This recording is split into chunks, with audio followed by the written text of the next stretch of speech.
Good evening, Spartans. It's Sunday, October 24th, 2021, and this is The Spear. I'm Don Lay. This is Estevan Lopez, the reporters for The Spear, and tonight we're going to be previewing San Jose State men's basketball upcoming 2021-2022 season. So Estevan, of course, I think the biggest news over the offseason was San Jose State got a new coach, Tim Miles. You want to talk about your opinion of him? What do you think about him as a hire? And what do you think he could change for the program? Yeah, I think he brings something fresh to the school. Years past, they haven't been the greatest.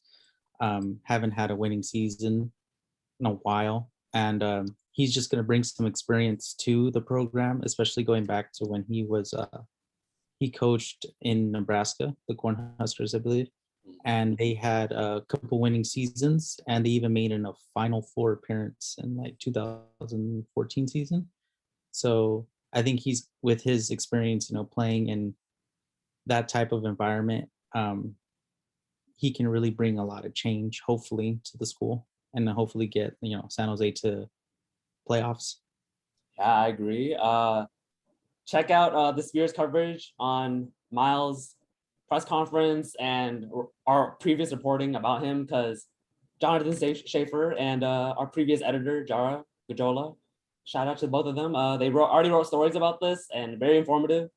And yeah, Miles does have a winning record in previous hires in Nebraska. Like you said, in 2018, he had a 22-11 record with Nebraska. And in his next and last season with Nebraska, Miles led the Huskers to a 10-2 start and a top 25 ranking before injuries.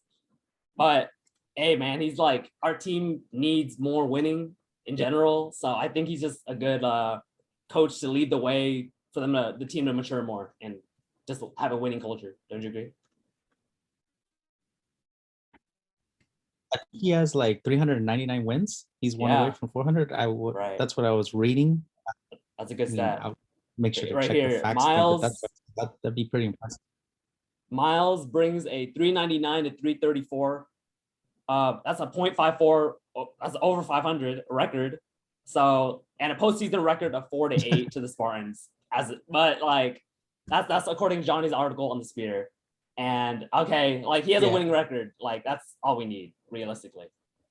And okay, so yeah, I mean, to get a chance to do something, I agree.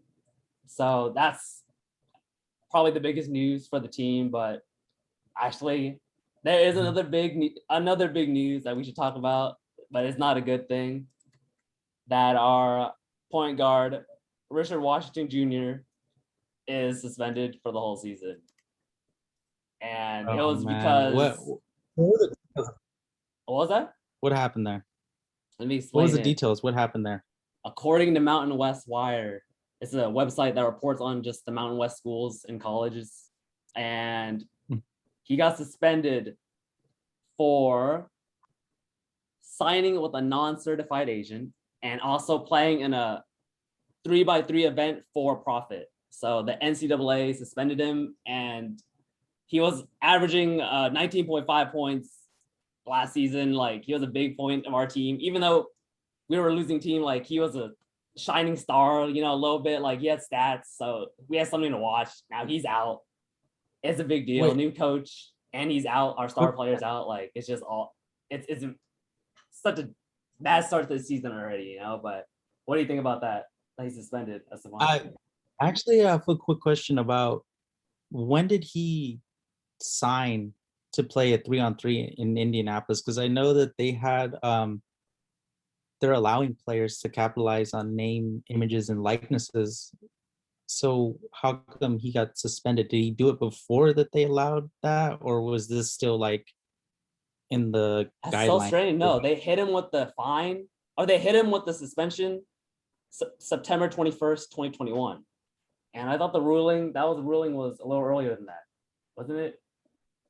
I can't.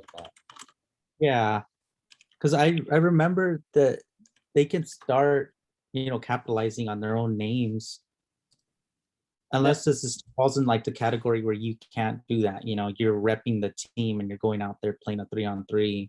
in Indianapolis.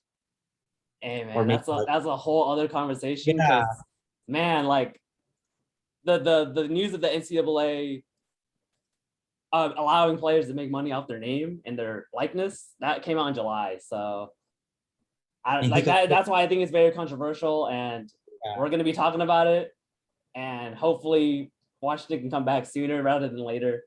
But But he got hit with this in September, so he's done for the year. So obviously, yeah, yeah, big impact. What was he averaging a game? Like 19 points, right? 19.5 points per game last season. Yeah, and That's for huge. a new coach to come in, with probably one of your star players gone. I mean, it's going to be already hard enough for him to get the program rolling. It, Then on and top, also like his whole plan since he got hired in April had Washington probably in the system, you yeah, know? So now yeah, his whole 5 months went, it was a waste. Low key. Like it was just, he has to rethink the whole season now, like a month before we're supposed to play a game, you know? It's rough. Like I would not want to be Tim Miles right now. Like I he has a mean, tough job right now. he does have a tough job, but when I was reading up on Miles, it says that he went through a lot of like he had success when he coached teams that had a lot of injury problems. So I mean, if he can still, I mean, this is a little different, but your player is still gone, so you can like kind of chop it up like an injured player gone for the year. So we can still like you know make something out of that. Evaluate the talent he has right now and go from there. I mean, there's still a chance for something good to happen. Okay. It's not all darkness Yeah. right now for the team. And if you want to stay positive, we'll just wait until Washington gets back. Like, if you want to stay positive and look at something, yeah, like it's not Washington's fault. Like it's just tragic. It's just tragic. Like, Uh, might be his fault. Might be his fault. I don't know. He but knows. anyway, He probably yeah. knows. Yes. So we're gonna wrap this up. I'll just preview the games that are coming up. Since right now it's October 24th, the first exhibition game against Cal State East Bay will be Friday, November 5th at 7 p.m. Mhm. at San Jose, California, our private and credit union event center. So we can show out to Yeah. that. Gotta And gotta the check. first, what was that? We gotta check that out. You gotta go out. Of See what. course, See have what some works. coverage.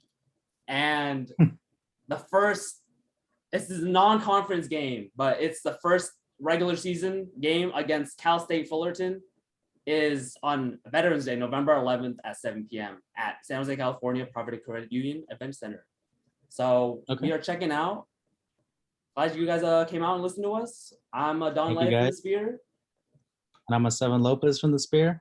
Appreciate you guys listening. Thank you. Thank you. Have a good night.